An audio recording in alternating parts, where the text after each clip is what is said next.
Hello, and welcome back. It's been another week. This week, I want to start working on updating my summer wardrobe. What do you think? Well, it's what I want to do. So, as many of you know, I just moved cross country from Colorado, and my necessities of a summer wardrobe from Colorado to Florida is vastly different because long sleeve t-shirts and long johns was often included in my summer wardrobe in Colorado. I'm not kidding. It hailed last summer. It hails every summer. In June, usually. I remember a 4th of July with snow too. Anyway, I want to start incorporating some summer clothes that I actually will enjoy wearing. I will actually enjoy having fun wearing. I'll enjoy having fun.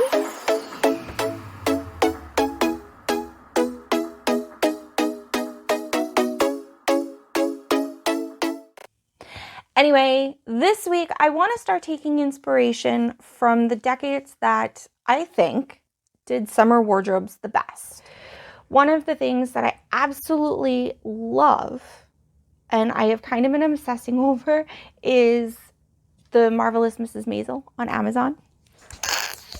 It's a super cute show. If you haven't seen it yet, check it out. But I love her season 2 summer wardrobe when they go to the Catskills. This week I want to make a summer playsuit, sort of similar to this one. I love the vertical stripes. I love the halter. But of course, because I'm me, I'm going to make a few changes. I'm not going to make it screen accurate. The fabric that I found is really similar to it, but it's not perfect. It's not spot on, whatever. But that's not what I'm going for. I just love the 1950s playsuits. If you look at the dress that's, in the show, her romper, I keep calling it a romper, her playsuit, buttons up the back, and the pattern that I'm going to use is a traditional 1950s pattern that also buttons up the back. But I'm not doing that. I'm going to instead I'm going to do shirring, which is very in this year, 2021. Shirring is super popular, so it'll give us the opportunity to learn a new skill. And because I don't have access to the original pattern, I'm going to alter a existing pattern that I do have from the late 1950s, and I'm going to just add a picnic skirt to it. We're going to use this pattern and make it my own version, because that's what I do. I change everything. I make it my own.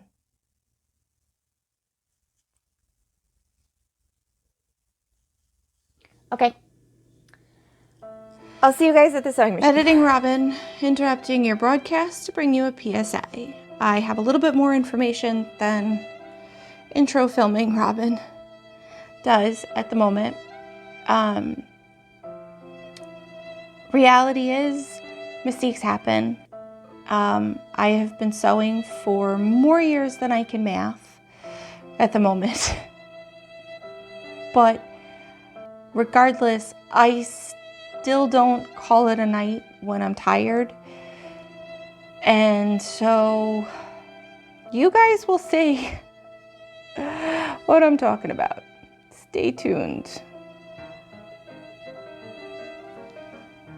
Hi, you gonna say hello? Hello. Hello.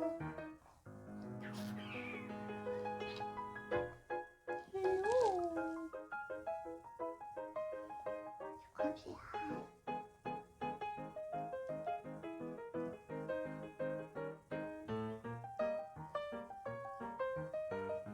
No need to say. This is the fabric that we're going to be using this week. I picked it up at Hobby Lobby as part of their 50% off summer sale, and it's a beautiful linen rayon blend. It has a beautiful hand feel and it has a very lovely drape to it. After having put it through the washing machine, it frayed significantly. So I think for the structural integrity of the dress, we're going to have to just serge everything, but I'm okay with that. And here are the pieces to the dress. The first thing that I started working on was assembling the pockets, and I've got 2 of the pocket pieces together, all pinned, and we're going to sew all the way around, leaving a 3-inch gap at the bottom of the pocket, and that's what we're going to use to flip it right sides out. Here the pocket's flipped right side out, and I top stitched about a scant 1/8 of an inch from the very top, and then again 3/4 of an inch down, just so that it has a professional pocket finish to it. To figure out the placement for the pocket, I lined up 2 of my 6-inch rulers along the edge of the skirt panel, and I placed the pocket, excuse me, at that 12-inch mark from the bottom of the skirt panel, so it's 12 inches in, 12 inches up, but this is completely customizable based on your height and your measurements, however you want to make that work. And there's our pocket fully assembled. I did do a little bit of a bar tack at the top of the pocket to ensure that if I put something heavy in my pocket, like my cell phone, it would, the weight would hold.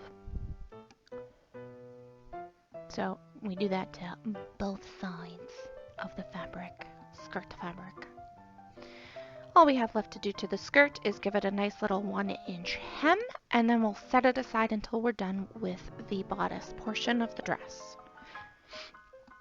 To create the bodice portion of the dress, we are using a technique called shirring. Instead of using the traditional button up the back, and it is a really fun alternative to make something just a nice quick pullover. It's very trendy right now.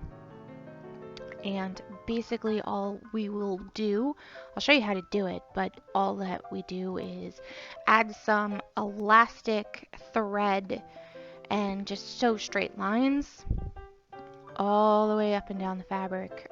In this particular case, they are 1/4 of an inch apart, and that elastic pulls the fabric in to make it stretchy. It's super fun. Now I'm going to do everything that I did on my mock-up here and transfer it over to my good fabric. Back bodice math is you take your back measurement and times it by 1.5. So for me, it's 20 times 1.5 equals 30, and then 30 divided by 2 is 15. The reason we divide it by 2 is because the pattern is on the fold. Here are the 2 back pieces that we're going to be altering. So it's the back panel and the facing, and we want the back panel to line up at 15 inches across my bra line, which means that I need to add 1.5 inches to the panel. And then I'm also going to add, I believe it was 4 inches to the facing, because we also want the facing piece to also be 15 inches. So in order to get the perfect measurement, I used my ruler. I lined that up at the 1.5 inch line, and then I placed my pattern piece along the edge of my ruler. And then I did the same thing with my facing, but this time I added my second ruler to bump out those extra couple of inches to make up the difference. The most important part of shirring is the elastic on your bobbin. It's really important that we hand wind the bobbin so that we don't have any additional tension in the elastic. This is the elastic thread that I buy. I get it from my local craft store. It runs about $2 for 500 yards, and then every other week it's typically about 50% off as part of their sale prices. So it's not expensive, and then I get 3, maybe 4 blouses out of each spool. So to hand wind our bobbin, it's really easy. We're just going to start it and literally wrap it around. It takes a minute, but again, like I said, you don't want any extra added tension. We want the thread to be at its resting tension. And now that I have a couple of wraps around there, I'm going to cut the tails off so that they don't catch in anything. And then just wrap all the way around.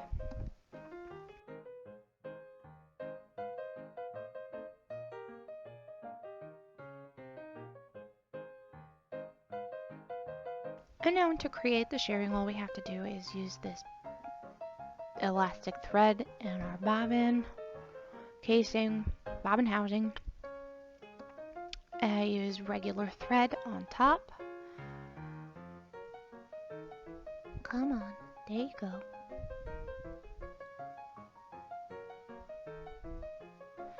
It helps to use something like a pin or a pen to pull it through. Line, line. Cause she's stretchy.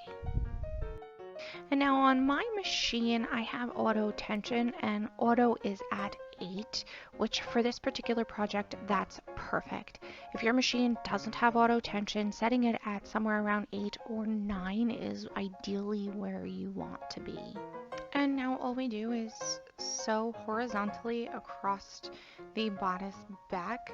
I think I'm going to be using about a 3/4 inch gap between each of the rows to get myself started. I like to iron a straight line horizontally across it to give me a guide to get going, and you can kind of see that line that I'm following along with my foot.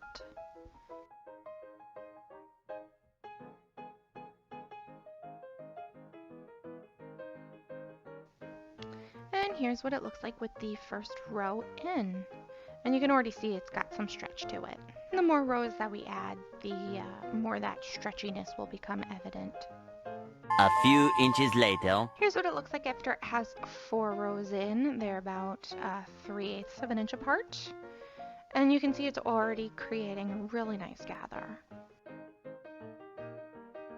1 eternity later. Now that I've got all of my rolls of elastic in, I can pin my facing to the top of the bodice back. That's also got the rows of elastic in it.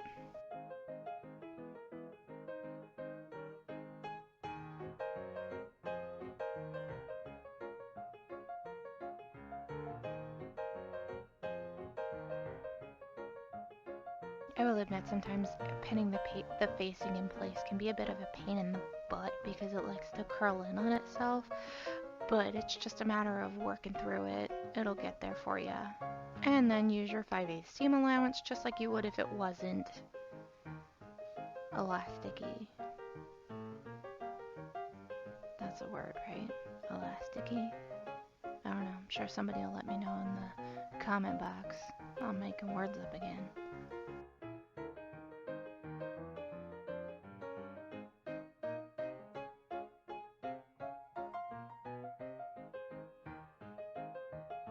And there you have it. The facing is sewn in place. And then we're going to tuck it into the inside of the blouse.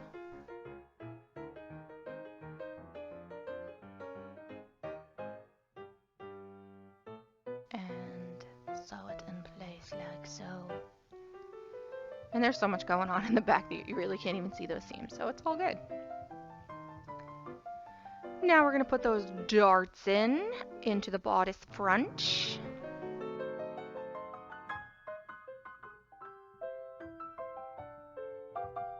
Now that I've got my darts in, and I also put my interfacing onto the facing, and then I serged the raw edge so that it won't fray. I've also got it folded over at the 2-inch mark and ironed it all crisp and nice.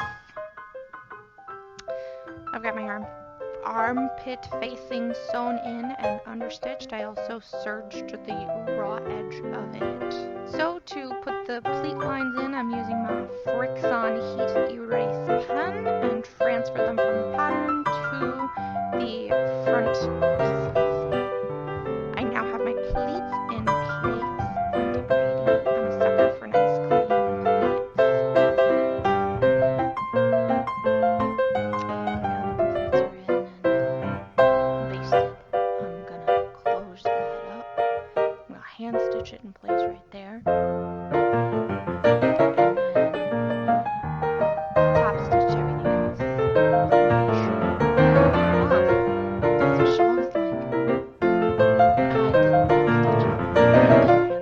I just went straight there. So here's the bodice front. Now we attach it, and that is the front and the back sewn together. All nice.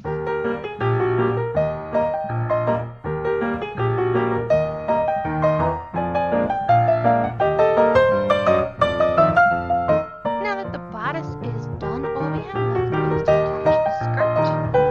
If I was making this the regular instructions at this point, it's where I would just hem the bottom. But I'm not gonna do that. See you guys in the review at this point. That's all she wrote.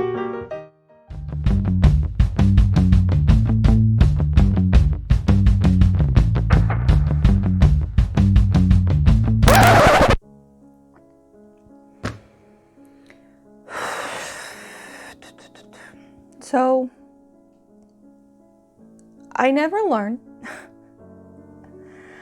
I should have called it quits like 2 hours ago, but I have so much going on this week that I really just went into like get her done mode, and I really wasn't paying attention to time. I wasn't listening to my body and my exhaustion levels, and I made a flub, a big one.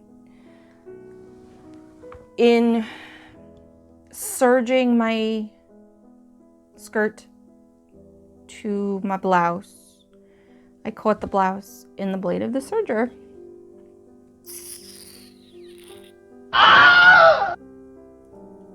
And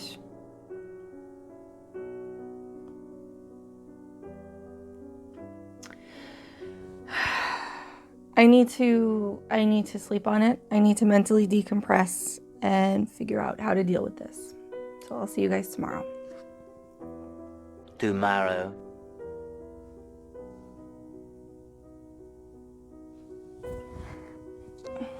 I'm back. I went to the fabric store. I was able to get another yard of the fabric. I've already pre-washed it. Oh, tip, pre-wash your fabric when you're making clothes so they don't shrink after you've made them. This is why I was serging everything. She frays a lot. I don't have a plan yet. I really don't I really don't have a plan yet. I am not sure if I want to use this one yard to replace that bodice panel or what. I think a lot of that will depend on how long it takes me to take apart everything I've already done so far. So I'm gonna go put on a movie and start ripping some seams.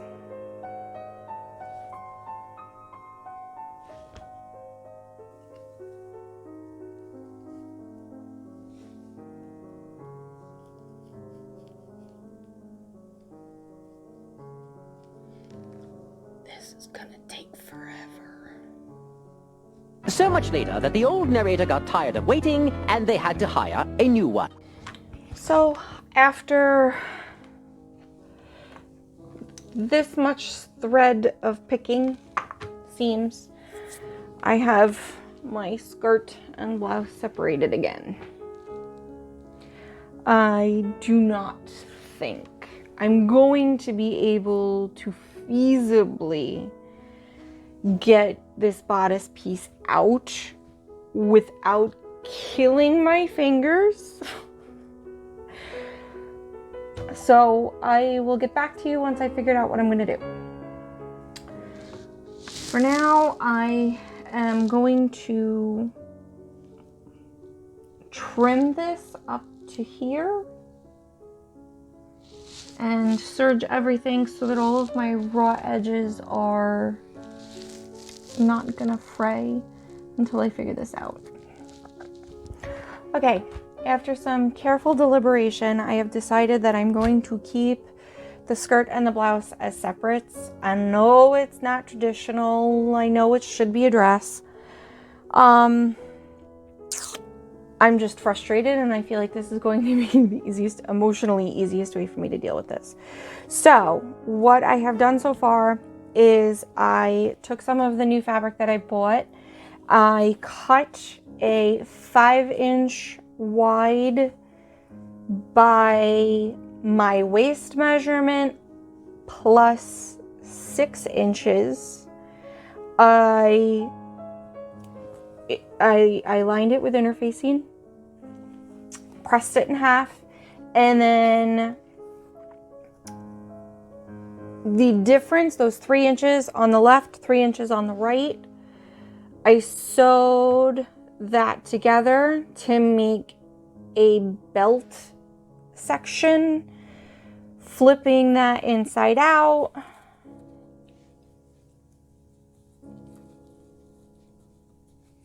Like so. And then so now this open section of the waistband, I'm going to attach the skirt to, so it'll actually like belt on. Here's hoping this works. Wish me luck. Waistband is in. At this point, I'm going to add a button to close it and call this project done. See you in the reveal, for real this time.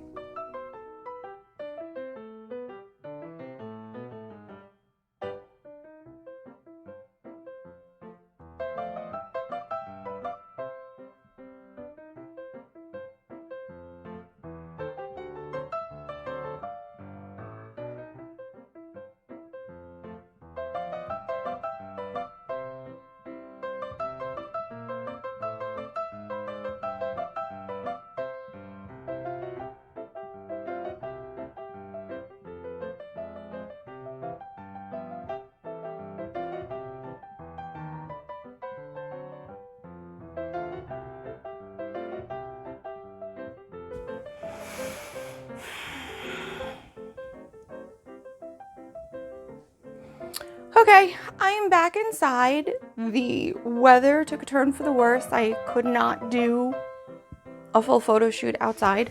We tried. But along with everything else with this entire video, I feel like Murphy's Law has been in charge. So I'm really glad this one is done. I am not in love with the overall finished product. I really wanted it to be a dress. I really wanted the final playsuit aesthetic. That didn't happen, so I'm disappointed in that. At the same time, though, I like the fact that I can wear the halter top as, you know, with jeans or shorts or whatever, and wear the skirt with a different blouse and do the whole mixy-matchy thing. I like that. But it wasn't the plan, and that drives me batty. So I also think I need a good halter bra, because I find with just pasties, there's way too much sagging in places that it doesn't belong. And that's me, that's not the dress. I think, yeah, I got nothing else.